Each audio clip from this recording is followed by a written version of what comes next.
Velos Prime was a city where the past and future intertwined, where towering crystalline spires reflected neon light onto ancient stone pathways. The scent of alien spices mixed with earthly aromas, and in the air, 1,000 languages wove together in an unceasing symphony. Humans and extraterrestrials alike moved in the currents of the crowd, exchanging goods, ideas, and fleeting glances of curiosity or wariness. Kiaran moved through the streets with the effortless grace of her kind, her silver-furred tail trailing behind her like a ribbon spun from moonlight. The Zalari were a proud, reserved people, feline in their movements, but warriors in their spirit. As an emissary of her people, Kiaran's every action carried weight. And in this city of blended cultures, she walked a fine line between duty and discovery. Tonight, she had wandered farther than intended, drawn by an unfamiliar sound. A melody so raw, so filled with aching beauty, that it made her pause beneath the glow of a hovering street lantern. The music drifted from a small gathering, where a human musician plucked at a stringed instrument with deliberate slowness. Each note stretched through the air like a whisper, a confession. She had heard human music before, but this was different. There was no exuberant revelry or structured performance, only something deeply personal. It was a language of its own, one that bypassed words and spoke to something beneath the skin. She wasn't the only one drawn to it. A few listeners lingered, absorbed in the melancholic sound, but none stood as close as the man beside her. Tall and broad-shouldered, he radiated a quiet presence, the kind that did not demand attention yet held it effortlessly. His copper-toned skin bore the faint scars of someone familiar with hardship, though his dark eyes carried a different weight, something reflective, observant. He was not simply passing by.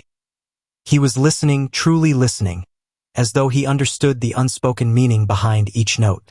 The final chord lingered in the air before dissolving into silence. A few murmured in appreciation before dispersing, and the musician, satisfied with his work, packed up his instrument.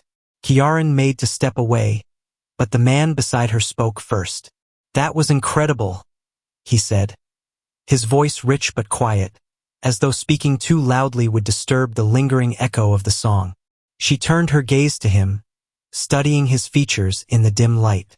Humans were an expressive species, their emotions laid bare in the curve of their lips, the furrow of their brows. The Zalari were more restrained, their emotions a matter of careful control. Yet, something about this human's presence put her at ease. "Human music has a way of evoking emotions beyond spoken words," she replied, her voice even. "You understand music?" he asked, tilting his head slightly, a gesture that, in some ways, reminded her of her own people. She allowed a small, almost imperceptible smile. The Zalari appreciate all forms of art. Music, poetry, even combat is considered an art form among us. His expression shifted, interest flickering in his dark eyes. "Combat. It is not merely about strength or victory," she explained. "It is a dance, a balance of movement and intention. Every strike, every dodge, is part of a greater expression." He considered this for a moment before nodding. "I like that." Something about his acceptance surprised her. Many humans she encountered either exoticized or dismissed Zalari traditions, but he neither balked nor made light of it. She did not have the chance to ponder this further, because at that moment, someone pushed through the crowd too quickly, brushing past her with enough force to make her stumble. She did not fall, but instinctively he reached out. His hand caught her arm, steadying her before she could regain her balance. It should have ended there, but as she shifted, as his fingers adjusted their grip, his palm accidentally grazed her tail. For a heartbeat, everything stopped. A jolt of sensation shot through her, not pain, but something deeper, something primal. Every nerve in her body reacted to the touch, her bioluminescent markings flaring in response. She sucked in a sharp breath, her pupils dilating. His fingers barely lingered before he pulled back, unaware of what he had just done. "You okay?" She could barely hear him over the pounding of her pulse. He had touched her tail, No one but a bonded mate had the right to do that. He was watching her now, concern flickering across his face. He had no idea. He didn't understand. But she did.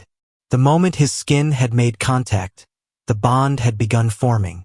It was faint, barely more than a whisper in the depths of her consciousness. But it was there, undeniable and irreversible. Her first instinct was to retreat, to put distance between them, but her body betrayed her. The bond, an ancient, sacred connection of her people, had already planted its roots. The silence between them stretched. You? Her voice came out hoarse, the weight of the moment pressing against her ribs. He blinked, clearly confused. What? Sorry, did I do something wrong? She couldn't answer immediately. She was trying to regain control, trying to silence the racing thoughts in her mind. He had no idea what he had just done. Kiaran exhaled slowly, forcing herself to steady. You don't understand the significance of what just happened. His brows furrowed. No, I really don't. She hesitated. To explain would be to make it real. But it was already real. There was no undoing it now. Among my people, she said, each word carefully measured. Touching a Zalari's tail is an act of bonding. It signifies a lifelong connection. His expression shifted. Confusion, realization, then something closer to dread. Wait. He ran a hand through his dark hair. Are you saying? Yes. There was a beat of silence. Then, you're telling me I just accidentally proposed to you? She let out a breath, somewhere between exasperation and disbelief. It is not so simple, but yes, in a way. He took a step back, eyes widening slightly as he processed what she had just said. Okay, wait, let's take a second here. This was an accident. The bond does not recognize intent, she said evenly. His expression twisted into something between frustration and apology. There's gotta be a way to undo it, right? She hesitated. There was a way. The bond could be severed through ritual, but it would be painful. A deep, wrenching kind of pain that many Zalari described as worse than death. The bond can be removed, she admitted carefully. But it will not be easy. And it will not be painless. For me or for you? For both. He exhaled slowly, rubbing his face with one hand. Then, to her surprise, he let out a soft, almost incredulous chuckle. Wow. Okay. I've been in some complicated situations before, but this is a whole new level. She narrowed her eyes. You find this amusing? No, he said quickly, shaking his head. Of all the things that could have happened tonight, accidentally bonding myself to an alien diplomat was not on my list. Despite herself, something in her chest eased. He wasn't panicking. He wasn't treating it like a joke either. He was adapting, considering. She studied him for a long moment. You do not seem eager to remove it. He met her gaze, steady and unreadable. I don't run from things just because they're difficult. If this bond is real, then I want to understand it. I want to understand you. Kiaran's tail flicked, betraying her uncertainty. No human had ever bonded with a Zalari before. The very idea was unheard of. But as she looked at him, something in her instincts whispered that fate had already made its choice. And for the first time in her life, she did not know if she wanted to fight it. The bond was there. A constant, unrelenting presence that pulsed in the quiet moments between thought and breath. Kiaran could feel it. A tether that pulled at the edges of her consciousness. Something that had not been there before. It was faint, barely more than a whisper, but it was growing. For the first time in her life, she was not in control of her own future. She had spent years mastering discipline, perfecting the art of restraint. Yet here she was, bound by something so profoundly instinctual that even her training faltered against it. And the most infuriating part? He did not seem afraid. Aaron, his name at least she had learned, stood beside her as if nothing monumental had happened, as if he hadn't just entangled their lives irreversibly. He had accepted the reality of the situation faster than she had anticipated, though he was still very much processing the weight of it. They walked together through the shifting streets of Velos Prime, moving away from the more crowded districts. He had asked for an explanation, an understanding of what had been set into motion. It was a reasonable request, and despite the turmoil within her, she respected his desire to learn before making a decision. "You should have been furious," she finally said, breaking the silence between them. He glanced at her, brow raised. "Should I?" "Yes," she said, not bothering to soften the words. "You should have demanded the bond be severed immediately. Instead, you accepted it without question." Aaron let out a slow breath. "I didn't say I accepted it. I said I wanted to understand it first." She studied him for a moment. He was steady, his presence calm in a way that made it difficult to read him fully.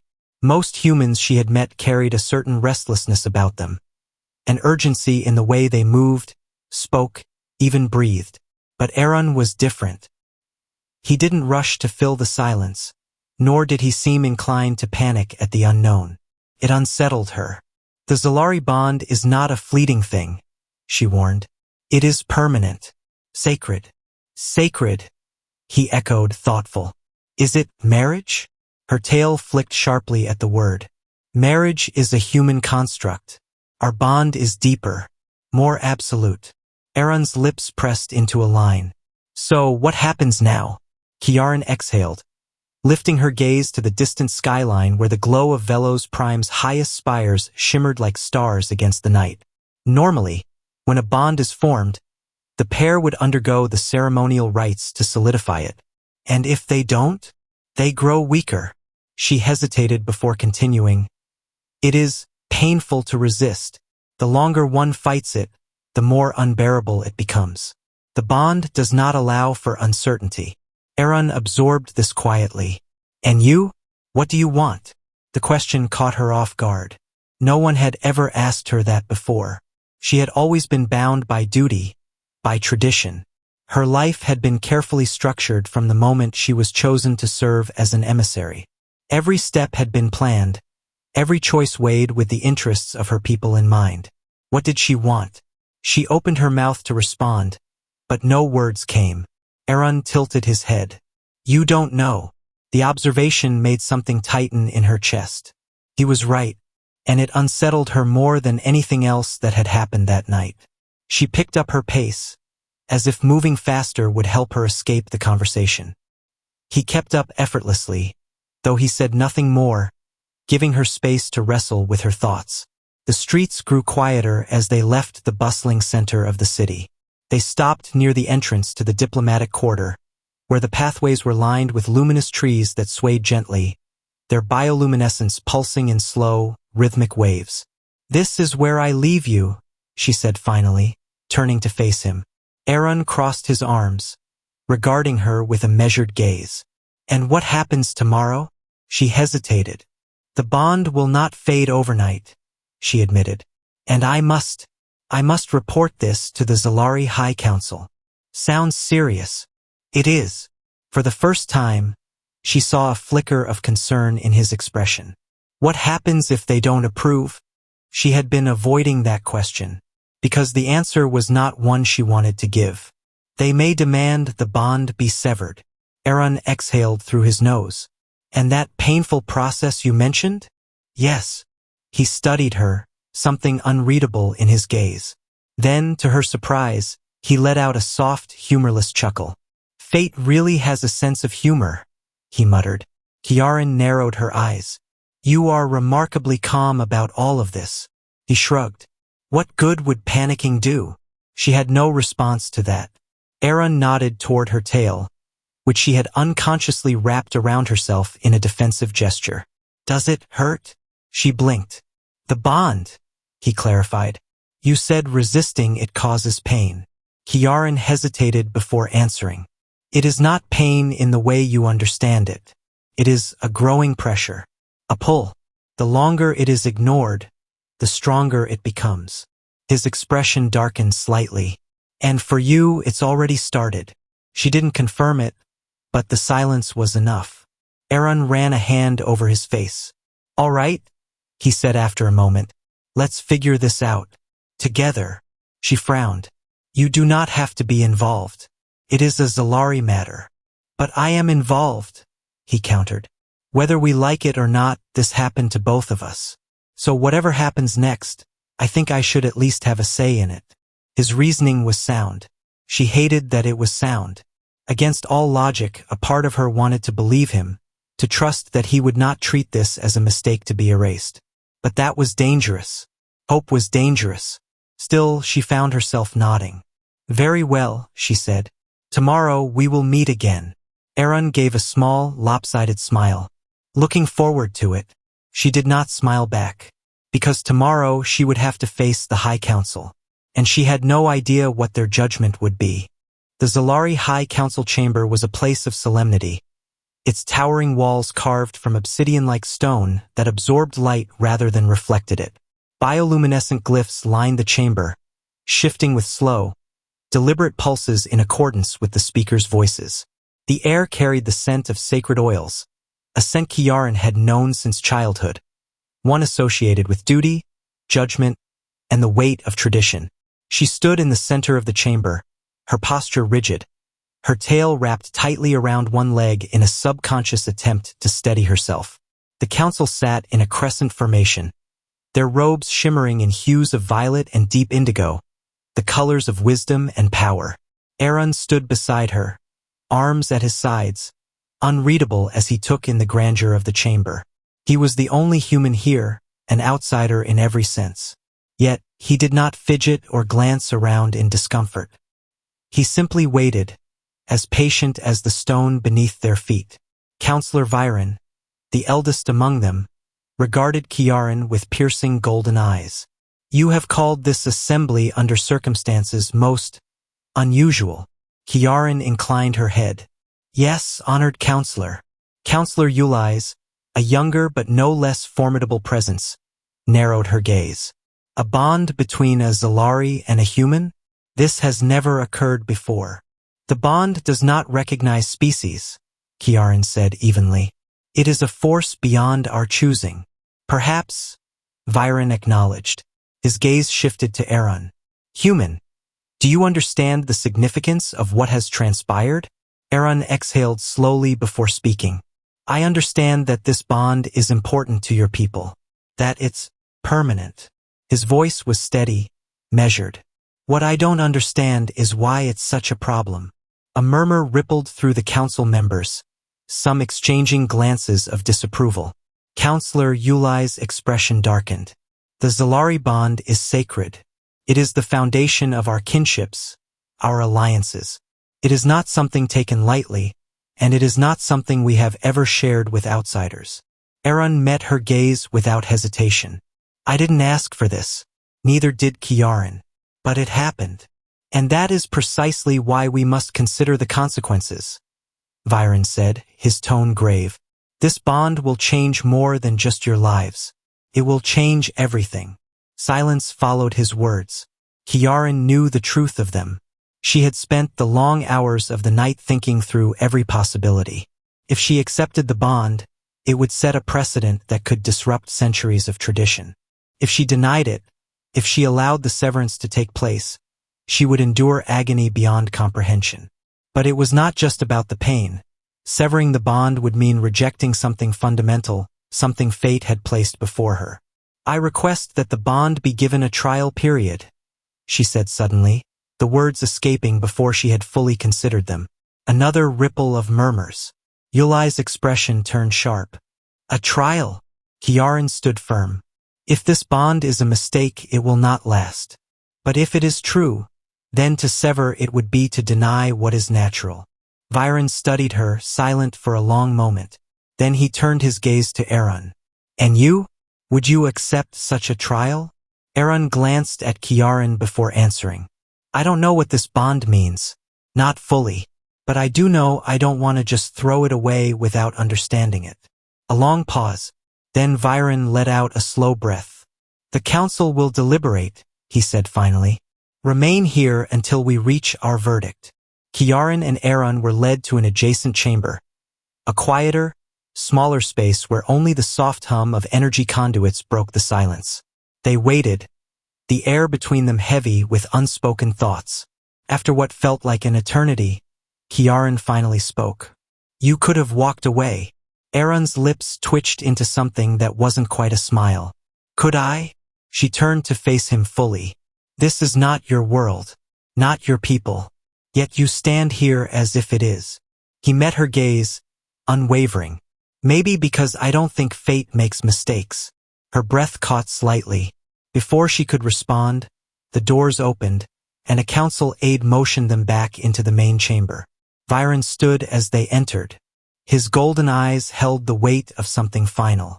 The council has reached its decision. The chamber fell into absolute silence. You will undergo the trial of the bond, he declared. For one full cycle, you will live as bonded. You will share your lives, your customs, your burdens. He looked at them both, his voice turning solemn. And at the end of that time, you will return before us. If the bond has proven true, it will be honored. If it has not, it will be severed.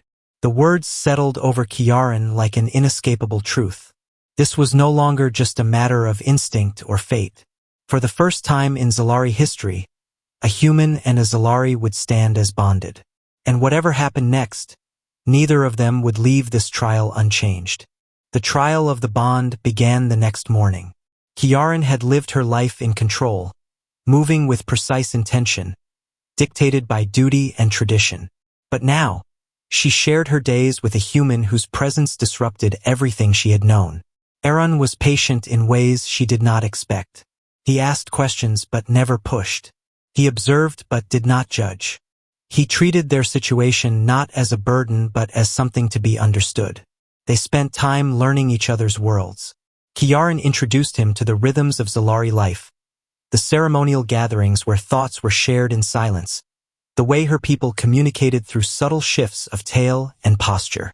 She guided him through the towering gardens of Velos Prime, where the air shimmered with energy from bioluminescent flora. Aaron, in turn, shared his own customs. He taught her the warmth of human laughter, the way stories carried emotion in ways her people rarely spoke aloud.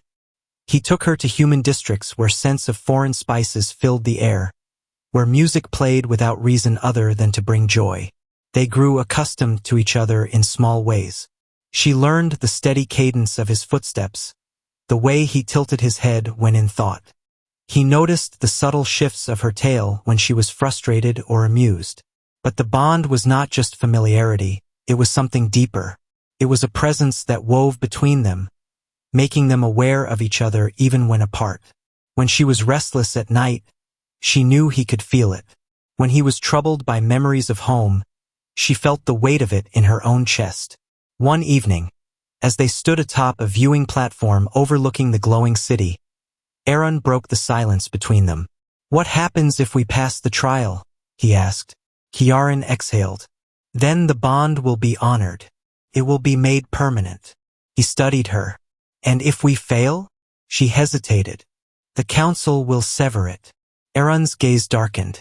And it will hurt. She didn't answer, but he already knew. A silence stretched between them before he spoke again. I don't want to sever it. Her breath caught. He turned to her fully. I didn't think this would happen. I didn't think I'd feel this way. But I do. His voice was steady, but there was something raw beneath it. And I don't want to pretend otherwise. She had spent so long fighting against the inevitability of the bond. But as she looked at him now, at the sincerity in his expression, she knew she could not deny it any longer. I do not want to sever it either, she admitted, the words barely more than a whisper. The space between them disappeared. Aaron reached out, hesitating only a fraction before his fingers brushed against the tip of her tail, the same place where this had all begun. A sacred touch, an unbreakable promise. And she did not pull away. The bond surged between them, no longer a quiet whisper but a certainty that settled deep into her very being. They had been given a trial. But in truth, the trial had never been about proving the bond. It had been about accepting it. And as they stood beneath the glowing city, hand touching tail, two souls from different worlds, Kiaran knew the answer they would give to the council. Their bond was true, and it would never be severed.